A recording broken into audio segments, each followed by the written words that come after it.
C'est pas un phénomène nouveau, c'est que ce n'est juste qu'une immigration d'époque. Aujourd'hui, c'est un instinct humain. Les gens vont là où ils estiment avoir un meilleur cadre de vie.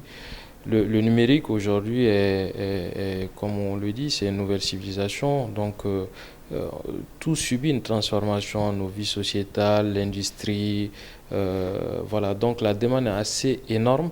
Rien qu'en Afrique, c'est estimé à plus d'1 million de demandeurs de développeurs par an. Donc, c'est que vous voyez un peu, hors l'Afrique, ce n'est quoi? C'est 52 États.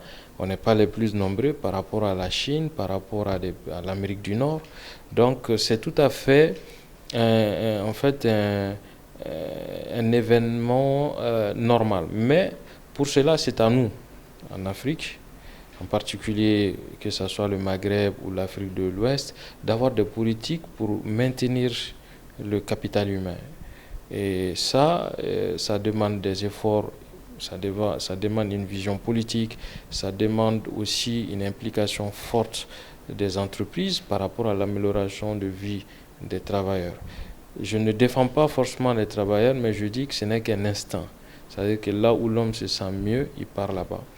Le Maroc aujourd'hui subit ça parce que le Maroc a une politique de formation de qualité et c'est que le Maroc intègre la chaîne de valeur mondiale dans le cadre de l'outsourcing et maintenant les entreprises veulent évoluer au lieu de faire de la sous-traitance vers les pays du Maghreb, c'est d'encourager l'immigration, ce qu'on appelle l'immigration intellectuelle, vers des pays plus développés. Surtout le Canada aujourd'hui, c'est un nouveau Eldorado pour beaucoup de gens. C'est un pays vierge qui est très grand, la demande est énorme.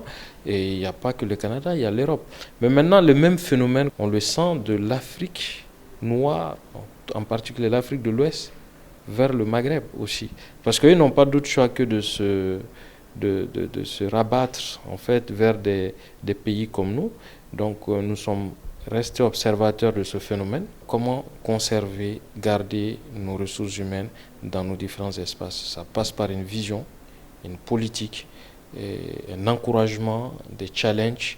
Et même la qualité des projets aussi peuvent amener les gens à partir. C'est-à-dire que les projets d'intelligence artificielle, de la robotique, de l'informatique quantique, il y a plus de cas d'usage dans ces pays aujourd'hui que vers chez nous.